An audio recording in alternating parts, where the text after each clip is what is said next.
Welcome to the NYLA 2014 Legislative Agenda Briefing. This is Jeremy Johansson, NYLA Executive Director, and I am joined by Mike Nepple, Director of Government Relations and Advocacy. The purpose of this webinar is to provide you with the information and background you need to effectively advocate for library-related issues during the 2014 legislative session. During this video, we will review the budgetary priorities for libraries, the legislative priorities, as well as offer some advocacy meeting tips. So to start things out, we're going to focus on the budget and take a look at a graph that shows us the history of library aid comparing the library funding formula to what was actually enacted in each year's budget, and a comparison line that shows inflation starting in 1998. Mike, do you have any comments that you can draw and illustrations from this graph? Well, I think this graph illustrates perfectly why adhering to the funding formula is so important. As you can see, the red line, which represents the enacted budget totals for each year, library funding is unpredictable. It doesn't allow for long-term planning in many cases, and strict adherence to the budget formula would allow for better planning as well as better services. Excellent. And so let's take a look at the budget situation for 2014-15. So the 2014-15 budget, that happened. Or it didn't happen, depending on how you look at it, especially when it comes to library aid. As you know, based on the most recent census figures, in ed law, library aid should be at about $102 million. And this year, the proposed executive budget pegged library aid at $81.6 million. And this represents a $4 million cut year to year from last year's enacted budget. This is a 4.7% cut in library aid in a year where we saw a 3.8% increase in state education aid. It's definitely troubling, and we're hopeful that through the efforts of library advocates, we can convince the legislature to change direction from the governor's proposal. Let's take a look at how library aid stacks up against the governor's proposed 3.8% increase in education funding. You can see on this chart we have the 3.8% proposed increase in school aid, which comes up to $807 million, which is not the entirety of education aid, but rather just the proposed increase in education aid. On the right, you can see in the red what the governor has proposed for library aid at $81.6 million, as well as the $20.8 million that would be needed to fully fund library aid. And you can see how that stacks up. That's the entirety of library aid compared to just the proposed increase in education aid.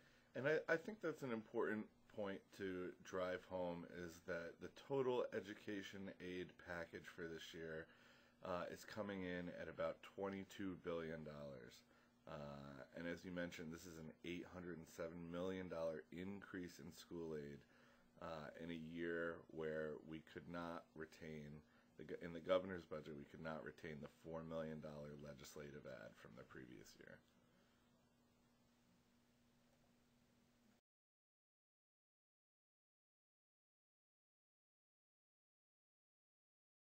So, Mike, help us make the argument for library funding in this year's budget. Well, I think it's important to remember that libraries are a key piece of our state's educational system. Libraries are education. There's been a lot of talk this year about universal pre-K, both in New York City and statewide. This is a role that libraries have been filling for decades and decades. Preschool-aged children are able to go to their local library and avail themselves of programs and explore intellectually in an environment that provides a lot of intellectual freedom and creativity. Also, there's been a lot of talk about extended learning time, extending the school year. This is another function that libraries constantly fill. When schools close at the end of every day, every week, every school year, libraries remain open for New York's children, our seniors, our families. So it's important to remember that libraries are a core piece of the state's educational infrastructure. Excellent. And this and further talking points to explain our position on library funding can be found on our website in a document that's referred to as 2014 NYLA Budget Talking Points. So check that out. Additionally, we wanted to touch on the fact that one of the most important things that you can do when you review the budget talking points and beyond is to frame your arguments in terms of your particular experiences, whether you're a patron, a trustee, or someone that's employed by the library. The specifics of your situation will resonate with the representatives that you're speaking with. Absolutely. I could not agree more. It's very important to talk about your particular experiences that will really crystallize your argument when you're meeting with legislators. To our non-budgetary legislative priorities, starting first and foremost with library construction aid and matching provisions. This is Senate Bill 6329, sponsored by Senator Farley, and in the Assembly it's carried by Assemblyman Thiele under Bill number 8732. Mike, why don't you tell us about this bill? Sure. The Library Construction Aid Program really benefits all libraries statewide. The executive budget contains $14 million for this program this year. This particularly benefits libraries with smaller budgets when they're seeking merely to do maintenance projects, doing a new roof, new steps, paving a parking lot. These projects can really add up. The current language provides for a 75-25 state match on qualifying capital projects located in economically disadvantaged communities. This language is set to sunset in March of 2015. This bill, this session, we're seeking to kick that sunset date out to the year 2020, which would give us more time to seek to make this language permanent. If we are unable to get this bill passed, the language would revert to a 50-50 matching requirement on qualifying projects. This would be economically burdensome on all libraries, but again, particularly on smaller libraries with limited budgets. Excellent. Let's see what's next. The MTA Payroll Tax exemption is Senate Bill 1891, sponsored by Senator Martins, and in the Assembly it's Bill number 1665, sponsored by Assemblyman Avenatti. Mike, tell us about this bill. Sure, this bill is pretty straightforward, actually. It would simply seeks to put libraries on equal footing with other educational institutions. Primary and secondary schools are currently exempt from the MTA payroll tax, while libraries are not. In the past few budgets, libraries have been reimbursed for the payroll tax, but this seeks to just exempt libraries altogether. Excellent. Let's see what's next. Maintenance of effort waivers is Senate Bill 2857, sponsored by Senator Farley, and we understand that Assemblyman Thiele has a same-as version submitted and will have a bill number in the Assembly soon. Mike, tell us about maintenance of effort. Sure. State library aid is actually contingent upon a certain level of local support for libraries raised through taxes. Currently, if a library faces a natural disaster or there's local economic hardship and they are unable to meet the requirements for local funding to qualify them for state aid, the State Education Commissioner can grant a waiver from that provision once in a 5-year period for up to 2 consecutive calendar years. What this bill seeks to do is give the Commissioner discretion to grant as many of these waivers as is necessary for a local library, but he can grant them for up to 3 consecutive calendar years. So it gives the Commissioner a little more leeway, and it gives local libraries a little more leeway to deal with natural disasters or economic conditions beyond their control. Excellent. Let's move on. Senate Bill 2855, sponsored by Senator Farley, and Assembly Bill 8735, sponsored by Assemblyman Thiele, encourages digital literacy education in our schools and is a tweak to education law. Mike, can you explain that tweak? Sure. The current law provides that school librarians may provide instruction in internet safety. Not that that's not important, but it's a limited term and a little bit dated. So what we're seeking to do is simply change the term internet safety and substitute digital literacy. It better recognizes the current role of school librarians in children's education. As digital literacy skills become increasingly integral to education, this measure just affirms that school librarians are exceptionally well suited to deliver instruction on this content. Agreed. Let's move on. The EDC Study Bill on the Economic Benefits of Public Libraries is Senate Bill 5854, again sponsored by Senator Hugh Farley, and in the Assembly it's carried by Micah Kellner with Bill number 7666. Well, I think we all understand the economic benefits that public libraries have on our communities, but it can certainly be argued that maybe our policymakers aren't aware of all these benefits. The State Education Department has done some studies. For every dollar invested in public libraries, patrons see a $7 return in services. So what this legislation would seek to do is study the economic benefits of public libraries, and it would allow us to put the best information in the hands of policymakers. It would require the Empire State Development Corporation to conduct a study on economic impacts of public libraries and library systems once every 5 years, beginning in January 2015.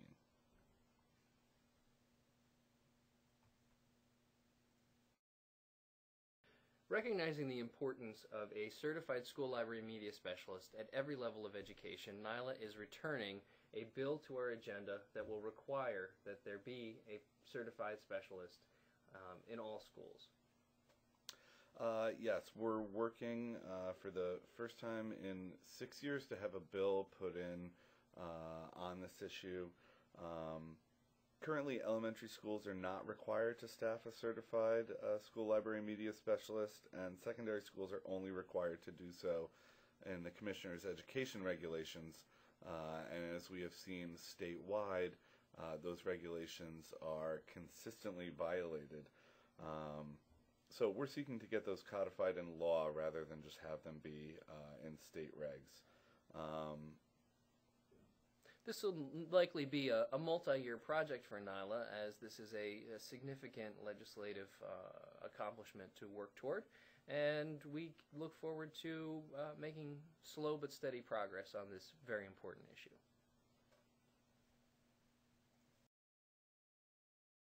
The final item on our non-budgetary legislative priorities list is taxpayer access to publicly funded research, which is Senate Bill 4050, sponsored by Assemblyman Robach, and in the Assembly it's Bill 180, sponsored by Assemblyman Hevesy. Mike, what's this one about? Sure. Currently, New York State funds research at dozens of public and private institutions. However, when that research is completed and reports are issued and published, libraries must expend state funds for access to this research that was funded by tax dollars in the first place. This bill would seek to require state agencies to publish studies that were funded with state funds on their website for the public to access free of charge. Fantastic. All of the materials that we've covered in this video, as well as many more, are available on NYLA.org. If you roll over the Advocacy tab, and you'll see the giant red arrow pointing to Advocacy Tools, you'll find on that page both the budgetary and non-budgetary talking points, the complete legislative agenda, and the charts that were referenced earlier in this presentation. We hope that many of you are able to join us coming up next Wednesday on February 26th in Albany for Library Legislative Advocacy Day. And we just wanted to offer you a few thoughts about the meetings that you have scheduled. Sure. I think many people can sometimes be intimidated by meeting with legislators, meeting with staffers.